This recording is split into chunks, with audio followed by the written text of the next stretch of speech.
Je suis la Foelia. Directement? Oui, directement. Cela t'étonne-t-il? Je ne sais que répondre. L'enthousiasme était déjà là, donc tu étais avec moi. Pour connaître le sujet du jour, je t'invite à me suivre.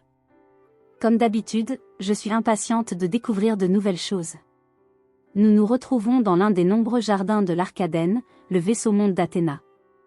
Elle m'y a conduite sans transition, sans déplacement. Nous y sommes, voilà tout. Perçois-tu les animaux et les végétaux de ce jardin? Ne te rappelle-t-il rien? À y regarder plus attentivement, je vois toute cette vie intense. Et je remarque qu'il n'y a pas de prédateurs.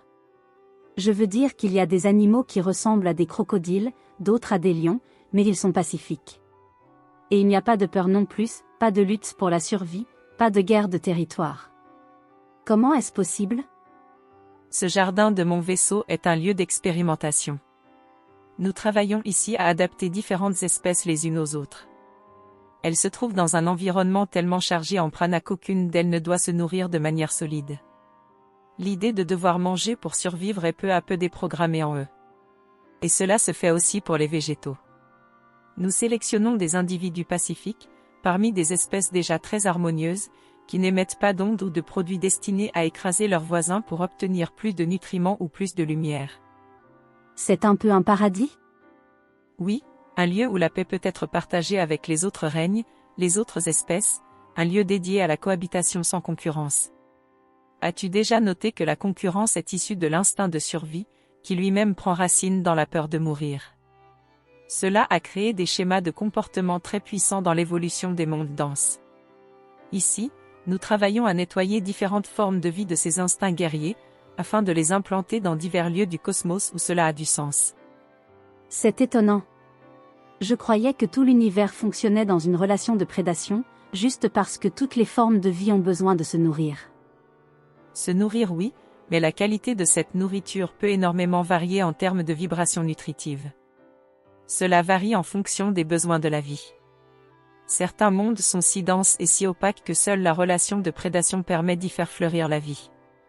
Ainsi, les espèces passent entre elles des pactes, dans des relations proie-prédateur, pour pouvoir bénéficier d'énergie vitale là où la lumière ne passe presque pas.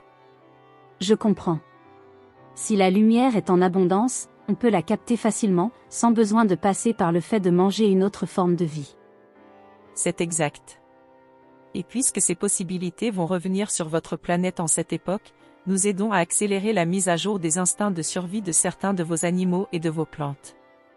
Sans quoi, il faudrait des millions d'années pour qu'ils cessent de s'entretuer par réflexe, par habitude, alors que ce ne sera plus nécessaire pour leur survie. C'est incroyable. Comme quoi, il y a tant à connaître. Je n'aurais jamais imaginé ça. Ce qui est valable pour vos jeunes frères des autres règnes l'est aussi pour vous. Dans l'ère qui vient, et selon votre maturité et vos envies d'exploration, manger de la nourriture solide ne sera plus une nécessité pour vous. Vous aussi, si cela vous intéresse, pouvez faire un chemin de purification de vos instincts, en rencontrant vos peurs viscérales de mourir par manque de nourriture. Cela est aujourd'hui possible. Et chaque humain étant maître de sa destinée propre, c'est à chacun de vous que revient le choix d'explorer ces possibilités.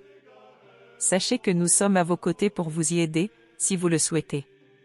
Reprogrammer vos corps dans des énergies non compétitives passe par la conscience avec laquelle vous vous nourrissez. Tu veux dire que vous pouvez nous aider à faire cette traversée, qui nous mènerait à ce que le fait de manger ne soit plus une nécessité? Oui. Nous pouvons vous y aider, vous encourager, vous montrer les obstacles. Le faire à votre place, non, bien entendu. C'est une aventure personnelle, et certains d'entre vous se sentiront de plus en plus appelés à faire un travail dans ce sens. Voilà ce que je voulais vous montrer aujourd'hui. D'une part, vous montrer l'une de nos actions en cours, concernant la pacification accélérée d'espèces de votre planète, et d'autres aussi, et d'autre part, rappeler à ceux qui s'étaient proposés d'explorer la nutrition consciente dans cette incarnation que c'est un chemin possible. Pour ce faire, notre amie Lona est la plus apte à t'inspirer en ce sens. Il y a un travail en tandem possible. Je souhaitais en donner l'impulsion, parce qu'il est l'heure. À vous de jouer, maintenant. À vous, amis soltériens, de vous élancer vers la conquête de vos espaces insoupçonnés. Pour ce faire, vous avez tout notre soutien. Merci Athéna.